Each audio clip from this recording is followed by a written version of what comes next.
గుంటూరు ప్రజలందరికీ నమస్కారం. మన పాత శంకర్ విలాస్ ఫ్లైఓవర్ బ్రిడ్జ్ని కూల్చేసి 9th ఆగస్ట్ ఎల్లుండి నుంచి మన కొత్త శంకర్ విలాస్ ఫ్లైఓవర్ కన్స్ట్రక్షన్ అనేది స్టార్ట్ అవుతుంది. దాని రిలేటెడ్గా కొన్ని డైవర్షన్ పాయింట్స్ ఐడెంటిఫై చేయడం జరిగింది. So almost 6 important points identify చేయడం జరిగింది. అది ఇప్పుడు ప్రజలకి మనము ఆ పోలీస్ తరఫు నుంచి చెప్తున్నాము. సో ఫస్ట్ డైవర్షన్ పాయింట్ మనకి హెవీ వెహికల్స్, మనకి అమరావతి రోడ్ నుంచి ఎంటీబీ సెంటర్ వెళ్తున్న హెవీ వెహికల్స్ అన్నింటినీ కూడా మనం inner ring road, chillies point నుంచి ఇన్నర్ రింగ్ రోడ్ ద్వారా పంపిస్తాం. ఇది ఫస్ట్ ఇంపార్టెంట్. రెండవది ఏంటంటే మనకి కార్, ఆటోస్, 2 వీలర్స్ అన్ని కూడా మన లార్జ్ సెంటర్ నుంచి టువర్డ్స్ ఎంటీబీ సెంటర్ వెళ్తున్నవన్నీ కూడా ఇప్పుడు అరిందల్పేట్, పొట్టి శ్రీరాములు నగర్, డొంక రోడ్డు, 300 రోడ్డు ద్వారా పంపిస్తాము. లేకపోతే బ్రాడీపేట్ నుంచి కంకరకొండ ఫ్లైఓవర్ ద్వారా మనం పంపిస్తాం.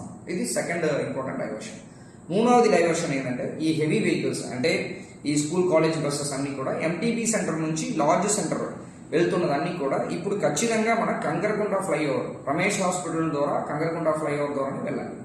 సో మనకి నాలుగవది ఇంపార్టెంట్ డైవర్షన్స్ ఈ కోబాల్పేట్, కృష్ణానగర్, చంద్రమౌళి నగర్, బృందావన్ గార్డెన్స్, తర్వాత లక్ష్మీపురం, ఇదన్నీ మార్కెట్ ఏరియా ద్వారా వస్తున్న డైరెక్షన్ అన్నీ కూడా ఇప్పుడు పటాపురం పోలీస్ స్టేషన్ రోడ్ ద్వారా కానీ, లేకపోతే బ్రాడీపేట్ 18th లైన్ ద్వారా కానీ, కంగరకొండ అండర్ పాస్ ని యూజ్ చేస్తూ collector office road, Ramesh hospital ద్వారా వెళ్ళొచ్చు. తర్వాత మనకి 5వ ఇంపార్టెంట్ డైవర్షన్ ఏంటంటే పటాపురం నుంచి మన జీజీహెచ్ గవర్నమెంట్ హాస్పిటల్కి వెళ్తున్నవన్నీ కూడా మనకి Kangarakonda flyover, MTB centre, women's college, Pallavi theatre road ద్వారా మనం వెళ్ళొచ్చు. తర్వాత 6th ఇంపార్టెంట్ డైవర్షన్స్ ఏంటంటే హెవీ వెహికల్స్, లార్జ్ సెంటర్ నుంచి ఎంటీబీ సెంటర్ వెళ్తున్న హెవీ వెహికల్స్ అన్ని కూడా మనకి చిల్లీస్ ద్వారా ఇన్నర్ రింగ్ రోడ్ ద్వారా బస్ స్టాండ్ వచ్చి ఆటోనగర్ ద్వారా బస్ స్టాండ్కి మనం రావచ్చు, లేకపోతే కంగరకొండ ఫ్లైఓవర్ రూట్ని మనం వాడుకోవచ్చు. సో ఈ 6 ఇంపార్టెంట్ డైరెక్షన్స్ అందరూ కూడా ప్రజలకి చేరుకోవాలని ఉద్దేశంతో పాటు ఈ రోజు మనం ఈ వీడియో రిలీజ్ చేయడం జరిగింది. సో ప్రజలందరూ కూడా మన ట్రాఫిక్ పోలీస్కి, గుంటూరు పోలీస్కి సపోర్ట్ ఇస్తూ ఈ శంకరకొండ ఫ్లైఓవర్ బ్రిడ్జ్ని కన్స్ట్రక్షన్ సక్సెస్ఫుల్ చేయాలని చెప్పి కోరుకుంటున్నాం.